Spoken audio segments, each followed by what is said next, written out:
Hello and welcome to the Room of Randomness, a new side series where Int and I talk about, well, pretty much whatever we want. And today, we wanted to talk about an interesting piece of media, Ratatouille the Musical. This project got its start on TikTok as many users posted videos basically pitching ideas for if the Pixar movie Ratatouille got made into a Broadway show. From relatively simple stuff like casting decisions to more intermediate like costume and set designs, even to things as complex as song demos. Eventually, Seaview Productions took a bunch of the songs created,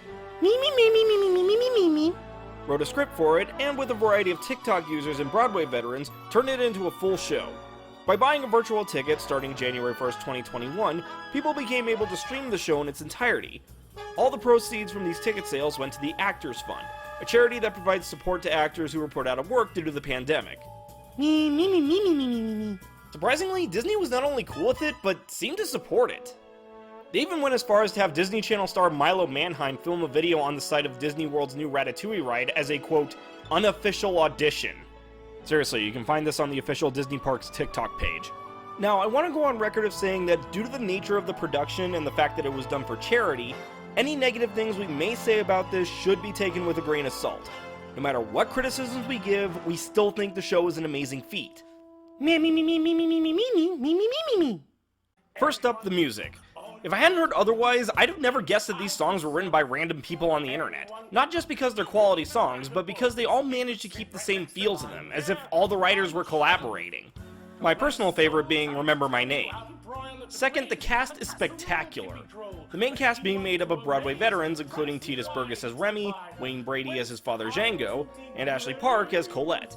But the big standouts for me are Kevin Chamberlain as Chef Gusteau, because Kevin Chamberlain is amazing, and Andrew Barth Feldman as Linguini.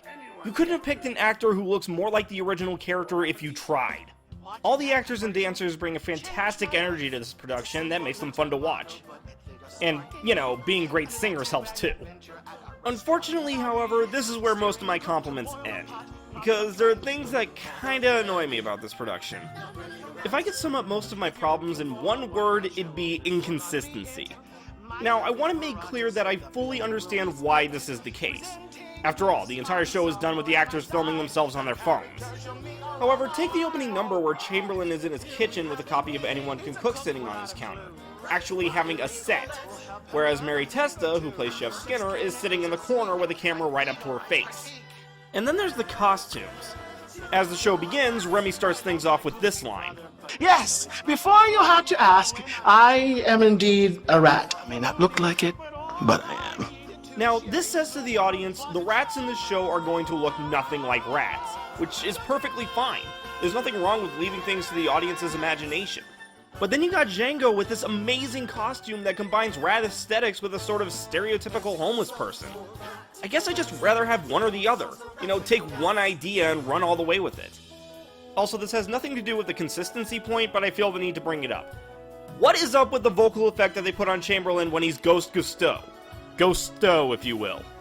It just makes it a little too difficult to understand what he's saying. However, these problems really only exist because of the nature of this production. If this show was produced for an actual stage, it'd fix every problem I have. Me? Me? Yes? Me? Okay, maybe not every problem. The actual script for this show, i.e. all the talking bits between the songs, is where the show really falls flat for me. It feels like they're just rushing through the plot points, trying to get to the next song. Hell, the only reason why I was able to follow the story was because I've seen the movie, and that's not good for not just a musical, but any adaptation. But like I said before, I can't really get mad or even really that bothered by the flaws. The show was conceived from passion and brought to life by people who donated their time for a good cause. And if nothing else, it makes me want to see Disney Theatrical actually take a crack at the concept, maybe even collaborating with the people who worked on this. It's definitely worth checking out for anyone who's a fan of the movie or musical theater, or if you just want to give to the actors who inspire stuff like this in the first place. I'm the Reviewer, and this has been the Room of Randomness.